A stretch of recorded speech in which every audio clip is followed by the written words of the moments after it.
नमस्कार साथियों। कल हम लोगों ने पॉलिटी पर थोड़ा सा चर्चा की थी राष्ट्रपति के ऊपर कि राष्ट्रपति की क्या शक्तियाँ होती हैं, राष्ट्रपति से संबंधित क्या इम्पोर्टेंट अनुच्छेद हैं, उस पर हमने चर्चा की थी। राष्ट्रपति का चुनाव कैसे होता है, अप्रत्यक्ष तरीके से होता है, कौन कौन इस राष्ट्रपति के चुनाव मंडल में शामिल हो सकता है और महाअभियोग के समय राष्ट्रपति के कौन कौन लोग शामिल नहीं होंगे। तो इस पर हमारी कल चर्चा हुई थी। आज एक इम्पॉर्टेंट टॉपिक लेते हैं। छोटा टॉपिक है लेकिन इम्पॉर्टेंट बहुत है, क्योंकि आजकल ये बहुत चर्चा में रहता है और पिछले साल इस पर काफ़ी विवाद भी था। आपने CAA का विवाद सुना होगा, सिटीजनशिप अमेंडमेंट एक्ट। तो आज हम बात करेंगे नागरिकता पर। नागरिकता पर हमारी थोड़ा सा चर्चा होगी। नागरिकता से संबंधित क्या हमारे इम्पोर्टेंट अनुच्छेद हैं, है ना, और नागरिकता कितने प्रकार से ली जा सकती है, कितने प्रकार से नागरिकता को त्यागा जा सकता है। ठीक है, तो आइए आगे देखते हैं। तो पहली जो इम्पोर्टेंट बात है, पहले तो पता होना चाहिए कि नागरिकता भाग 2 अनुच्छेद 5 से 11, ठीक है, नागरिकता का जो चर्चा की गई है वो संविधान के भाग 2 मतलब अध्याय 2 और अनुच्छेद 5 से 11 के बीच में की गई है। ठीक है, ये फैक्ट याद रखिएगा, ये सीधा पूछा जाता है। इसके बाद भारत में ब्रिटेन के समान, समझ रहे हैं, ब्रिटेन के समान एकल नागरिकता का प्रावधान किया गया है। मतलब आप केरल में भी भारतीय नागरिक हैं, उत्तर प्रदेश में भारतीय नागरिक है, मतलब आप केवल भारतीय नागरिक हैं और कुछ नहीं, इंडियन आपकी पहचान है। संसद द्वारा, अब एक चीज़ आपको बता दो, नागरिकता जो सिटीजनशिप है वो हमारे केंद्रीय सूची का विषय है और इसी संबंध में संसद द्वारा भारतीय नागरिकता अधिनियम 1955 पारित किया था। ठीक, तो इसको आप देखिएगा, ये कौन पारित कर सकता है? संसद। नागरिकता जो है ना, वो संसद का एक्सक्लूसिव राइट है। कहने का मतलब ये है कि इस पर राज्य कोई बात नहीं कर सकते, ठीक है, संसद ही तय करेगी। अब आगे चलते हैं, कितने प्रकार से हम सिटीजनशिप प्राप्त कर सकते हैं। तो पहला, जन्म से, वंश परंपरा से, पंजीकरण से, देशीकरण से और अर्जित भूमि समावेलन से। अर्जित भूमि समावेलन मतलब आप समझते हैं, अगर कोई जैसे सिक्किम भारत का भाग हो गया तो सिक्किम के जो लोग हैं वो भारतीय नागरिक हो गए। जन्म से हम लोग बर्थ सर्टिफिकेट बनाते हैं, तो ये सब चीज़ें पंजीकरण के माध्यम से रिक्वेस्ट करते हैं गवर्नमेंट से, गवर्नमेंट को लगता है, एक निश्चित समयावधि होती है, उसकी एक नियमावली होती है, उसके तहत अगर हम पात्र होते हैं तो मिल जाता है। ठीक है, अब आगे चलते हैं। हमारी जो सिटीजनशिप है वो समाप्त कैसे होगी, नागरिकता जो है हमारी समाप्त कैसे होगी? तो इसके केवल 3 प्रकार है, याद रखिएगा 3 प्रकार है, ये बिल्कुल आप रट लीजिएगा, ठीक है ना, रट्टा मारो जिंदाबाद। ये है, अन्य देश की नागरिकता अगर हमने ले ली, मान लीजिए हम अमेरिकी नागरिक हो गए तो भारतीय नागरिकता हमसे छीन ली जाएगी। हम स्वयं सिटीजनशिप त्याग देते हैं, मान लीजिए हमने स्वयं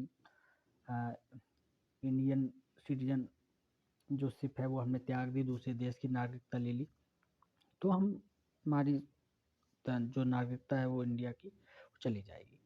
और तीसरा, आपने कोई सरकार के समक्ष कोई ऐसी बात कही, सरकार को लगा या ऐसी कोई बात हमारी जो देश को की अखंडता पर सवाल खड़ा करती है, या किसी प्रकार से अगर लगता है देश की सुरक्षा या कोई बहुत बड़ा विवाद या किसी प्रकार की आपकी बहुत आतंकवादी या इस टाइप की कोई छवि है, इसमें सरकार को लगता है कि इस पर कोई कठोर कार्रवाई की जाए, तो वो आपकी नागरिकता छीन सकता है। याद रखिएगा, ये नागरिकता छीनना एक बड़ा विचित्र सवाल है। ये वैसे ही है कि आप हैं लेकिन आपकी कोई पहचान नहीं। चलिए आगे चलते हैं। बस ये आप याद रखिएगा, सीधे सीधे पूछा जाता है 3 प्रकार से अगर किसी देश की नागरिकता ले लेते हैं, स्वयं त्याग देते हैं या सरकार आपको खुद हटा देती है, आपकी सिटीजनशिप राइट को छीन लेती है। ठीक, आगे चलते हैं। ये एक बार मैंने अभी बताया आपको, देशीकरण के माध्यम से भी आप सिटीजनशिप प्राप्त कर सकते हैं, लेकिन इसके लिए एक शर्त है कि जो प्रवासी के रूप में रहने वाला विदेशी व्यक्ति है, प्रवासी के रूप में रहने वाला विदेशी व्यक्ति मतलब उसके पास प्रॉपर डॉक्यूमेंट्स हैं और प्रवासी की तरह भारत में रह रहा है और भारत के प्रति अगर वो निष्ठा वगैरह रखता है, भारतीय वो होना चाहता है, तो वो एक रिक्वेस्ट करेगा भारत सरकार से, और अगर वो 10 वर्षों तक यहाँ रह रहा है, निवास कर लिया उसने, तो वो एलिजिबल हो जाता है कि वो अपना पत्र दे सकता है, अपना आवेदन कर सकता है। और अगर संसद को सरकार को ये प्रतीत होता है कि हाँ नागरिकता दी जा सकती है, तो वो प्राप्त कर सकता है। दूसरी बात, जो सिटीजनशिप एक्ट 1955 है, जिसकी अभी मैंने बात की, संसद ने बनाया था, इसकी धारा 51A, ठीक है, ये बोलती है कि पंजीकरण द्वारा अगर भारतीय नागरिकता आपको मिलेगी तो यह भारतीय मूल के व्यक्ति को मिलेगी अगर वो 7 वर्ष यहाँ भारत में रह रहा है। ठीक है, आई थिंक शायद अदनान सामी को अभी संसद ने इसी आधार पर नागरिकता भारत की दी है। ठीक है, चलिए आगे चलते हैं। ये थोड़ा सा करंट का टॉपिक है। पिछले साल बहुत गर्मा गर्मी इसमें हुई, बहुत उग्र आंदोलन था। 10 जनवरी 1920 को जब CAA एक्ट लागू हो गया, एक्चुअली में 12 दिसंबर 1919 सॉरी 2019, ठीक है, 12 दिसंबर 2019 को राष्ट्रपति ने जब साइन कर दिए विधेयक पर, तो ये हमारा अधिनियम बन गया। तो इसके बाद विवाद चालू हो गए थे। ठीक है, 2019 का UPPCS का प्रीलिम्स था, उसके बाद CAA आप समझ रहे हैं 15 दिसंबर 2019। तो उसके बाद CAA का बहुत उग्र विवाद आपने सब जगह देखा होगा, दिल्ली में और लखनऊ में, बहुत जगह। ये क्या है CAA? ये बोलता है कि अफगानिस्तान, पाकिस्तान और बांग्लादेश, मतलब हमारे नेबरहुड जो 3 कंट्री हैं, अफगानिस्तान, पाकिस्तान और बांग्लादेश, इसमें रहने वाले ये 6 समुदाय के लोग, हिंदू, सिख, बौद्ध, जैन, पारसी, ईसाई, अगर भारत में किसी तरीके से भाग कर आ गए हैं, इनके पास वैध दस्तावेज नहीं है, तो ये अवैध प्रवासी कहलाएंगे। पहली बात तो, अगर वैध दस्तावेज नहीं है इनके पास, तो इन जो अवैध प्रवासी जो भारत में आ गए हैं, किस तरीके से यहाँ से भागकर उनका उत्पीड़न हुआ या किसी वजह से, अगर ये प्रवासी 31 दिसंबर 2014 तक भारत में आ गए हैं, तो इनको नागरिकता दी जा सकती है। यही केवल संशोधन था। एक्चुअली में इसमें एक विशेष समुदाय को छोड़ दिया गया था, इसलिए विवाद बहुत ज़्यादा चल रहा था। ठीक है, आगे चलते हैं। एक बात इसमें मैं बताऊं कि ये वाला जो मुद्दा है वो कैसे गर्म हुआ, उसके पीछे एक थोड़ी सी कहानी है। 2005 में नागरिकता संशोधन एक्ट आया, जैसे अभी 2019 में आया था। इसमें एक संकल्पना की गई कि अप्रवासी भारतीय नागरिक कौन होंगे, अप्रवासी भारतीय नागरिक। ठीक है, इस संकल्पना एक शब्द की गई कि हाँ ये अप्रवासी भारतीय नागरिक हैं, रह रहे हैं। तो पाकिस्तान, बांग्लादेश से जो नागरिक भाग कर आए हैं इंडिया में, शरण लिए हुए हैं, उनको छोड़ दिया जाए केवल। तो किसी भी देश से अगर कोई भारतीय नागरिक जो अप्रवासी है या भारतीय मूल का है और भारत में निवास कर रहा है, लेकिन उसके पास वैध दस्तावेज नहीं है, तो केंद्र सरकार को वो आवेदन कर सकता है और अप्रवासी भारतीय नागरिक, प्रवासी भारतीय नागरिक नहीं, अप्रवासी भारतीय नागरिक के रूप में वो अपने आप को रजिस्ट्रेशन करा सकता है। मतलब जो थोड़ा बहुत उनको सुविधाएं मिल सकती है एक नागरिक के तौर पर, वो मिलेंगी। ठीक है, तो ये एक पूरी मैंने बात आपको बताई। और ये अप्रवासी भारतीय नागरिक, इसी को फिर आगे चल के इसमें वो एक विशेष समुदाय को छोड़कर फिर सब लोगों को सम्मिलित कर लिया गया, भारतीय नागरिकता उनको दे दी गई। ये सब फिर आगे के धीरे धीरे धीरे कहानी आगे बढ़ती जाती है, ये सब चीज़ें होती जाती हैं। अब जो चीज़ हमको याद रखनी है वो ये है कि ये जो 2019 का जो एक्ट हुआ CAA, ये कहाँ लागू नहीं होता। ये विशेष इंपॉर्टेंट, अगर ये आपको याद रहेगा तो आपको सवाल हल करने में दिक्कत नहीं होगी। पहला, 6ठी अनुसूची में शामिल कौन शामिल है? जनजाति क्षेत्र। 5वीं अनुसूची में कौन शामिल है? अनुसूचित जनजाति क्षेत्र। ठीक है, उसमें कहीं के भी अनुसार अनुसूचित जनजाति क्षेत्र हैं, अगर वो शेड्यूल्ड हैं तो उनके प्रशासन के संबंध में बात करता है 5वीं अनुसूची, और 6वीं अनुसूची भी बात करती है उसी विषय पर। लेकिन ये केवल 4 राज्यों में विशेष तौर पर ध्यान देकर बनाई गई है। असम, मेघालय, त्रिपुरा, मिजोरम। आदिवासी क्षेत्रों पर ये लागू नहीं होगी। ठीक, आगे चलते हैं। Bengal eastern frontier regulation, Bengal eastern frontier regulation 1873, Bengal eastern frontier regulation 1873 के तहत एक इनर लाइन की बात की गई थी। ये अंग्रेजों ने लाया था। अंग्रेजों का मानना था कि एक इनर लाइन परमिट होनी चाहिए, क्योंकि जो जनजातीय क्षेत्र हैं उसमें हम सबको जाने की परमिशन नहीं दे सकते हैं। तो उन्होंने कहा था कि इसके अंदर अगर आपको जाना तो परमिट लेना होगा। तो इसी एक्ट के तहत वो बनाया गया था। इनर लाइन परमिट हमेशा बहुत चर्चा में रहता है। तो यहाँ पर 2 बातें सीखने को मिली कि इनर लाइन परमिट शब्द कहाँ से आया, इस वाले रेगुलेशन से आया। ठीक, और दूसरी बात, जो ये रेगुलेशन है इनर लाइन परमिट वाले जो क्षेत्र हैं उन पर भी ये एक्ट लागू नहीं होता। तो 2 चीज़ों पर, 6ठी अनुसूची वाले जो सब्जेक्ट हैं उन पर लागू नहीं होता और इनर लाइन वाले पे लागू नहीं होता। ठीक है, चलिए आगे बढ़ते हैं।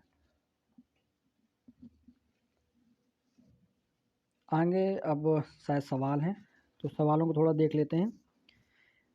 इसको देखिए, आप पढ़ें, कितना सिंपल सवाल है। नागरिकता से संबंधित प्रावधान संविधान के किस भाग में है? तो भाग 2 में है, सीधा आंसर। ठीक, इधर देखते हैं, संविधान के किस अनुच्छेद में नागरिकता से संबंधित उपबंध है? तो 5 से 11। आगे चलते हैं।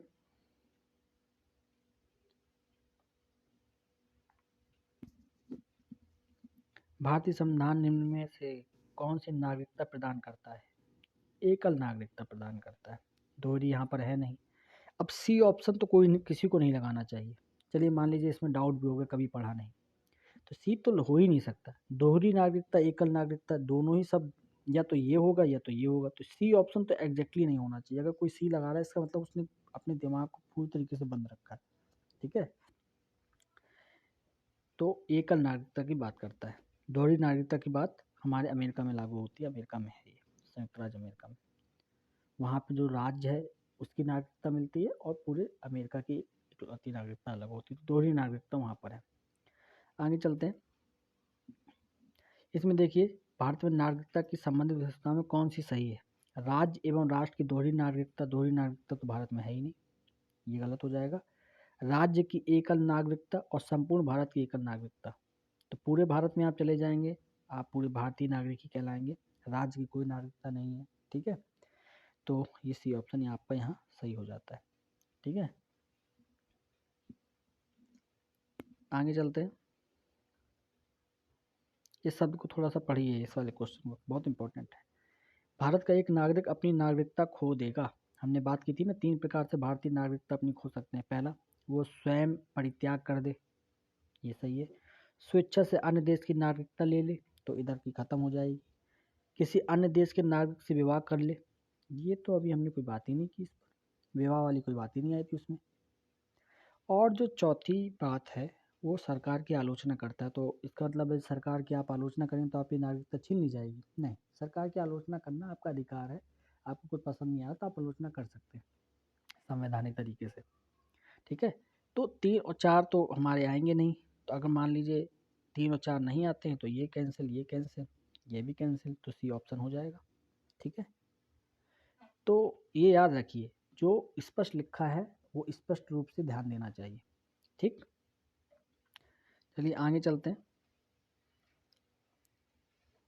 मैंने करंट अफेयर्स की बात कही थी आपसे। ये नागरिकता संशोधन कानून कब पारित हुआ? तो मैंने बताया था ना, 12 दिसंबर 2019 को जब राष्ट्रपति जी ने साइन कर दिए तो इसको लागू माना गया, और इसको वास्तव में लागू किया गया था 10 जनवरी 2020 को। ठीक है ना, राष्ट्रपति जी ने जब साइन कर दिया तो बहुत विवाद हुआ था इस पर। तो यहाँ पर सबसे सटीक आंसर कौन सा है? 18 हो नहीं सकता, 19 हो नहीं सकता, 11 अक्टूबर को, 11 अक्टूबर 2020 है नहीं। 2019 है। तो ये आंसर है आपका। ठीक, चलिए आगे बढ़ते हैं। नागरिकता पे जो बहुत इम्पोर्टेंट जो चीज़ें थी वो मैंने आपको बता दी। इतना ही इम्पोर्टेंट है, इतने से प्री में जो एक सवाल जो बन सकता है वो इससे हल हो जाएगा आसानी से। और जो कहीं पर आपको इनडायरेक्टली सवाल नागरिकता से संबंधित पूछा जाता है तो वो आप आसानी से हल कर सकते हैं। ठीक है, तो थैंक यू। अब नेक्स्ट लेक्चर पर अपनी मुलाकात होगी। Thank you.